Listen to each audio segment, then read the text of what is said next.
바로 이것이 회심의 첫 번째 측면인 믿음에 관한 설명입니다. 믿음이란 하나님의 아름다움을 바라보며 그분께 나아가는 것입니다.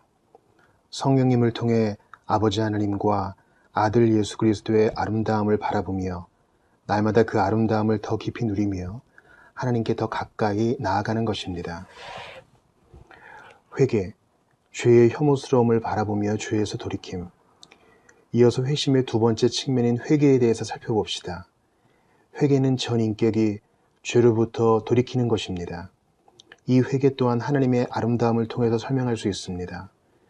하나님의 아름다움을 바라보며 하나님께 나아가는 것이 믿음이라면 그 반대로 죄의 혐오스러움을 바라보며 죄에서 떠나는 것이 회개입니다. 거듭나지 않은 사람이 죄를 바라보는 시선. 거듭난 사람은 죄가 얼마나 역겹고 혐오스러운 것인지 알지만 거듭나지 않은 사람은 죄의 실체를 정확히 파악하지 못합니다. 먼저 거듭나지 않은 사람들이 죄를 어떻게 바라보는지 생각해 봅시다. 그들이 죄를 싫어하는 이유는 주로 죄가 주는 죄책감이나 고통 때문입니다. 죄를 지을 때 찾아오는 괴로운 감정이 싫은 것입니다. 또는 죄를 지으면 지옥에 가서 고통받는다고 생각하기 때문에 죄 짓는 것을 두려워합니다.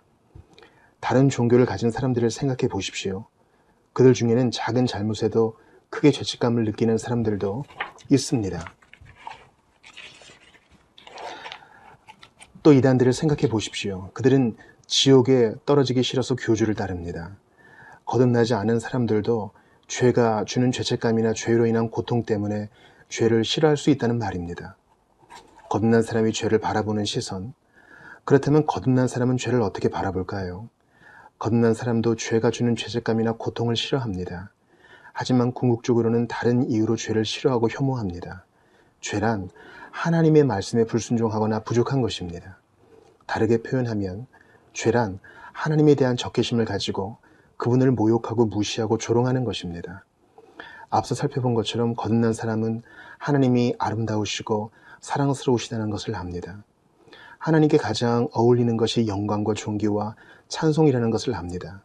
그런데 죄는 바로 그 아름다우신 하나님을 모욕하고 조롱하는 것입니다.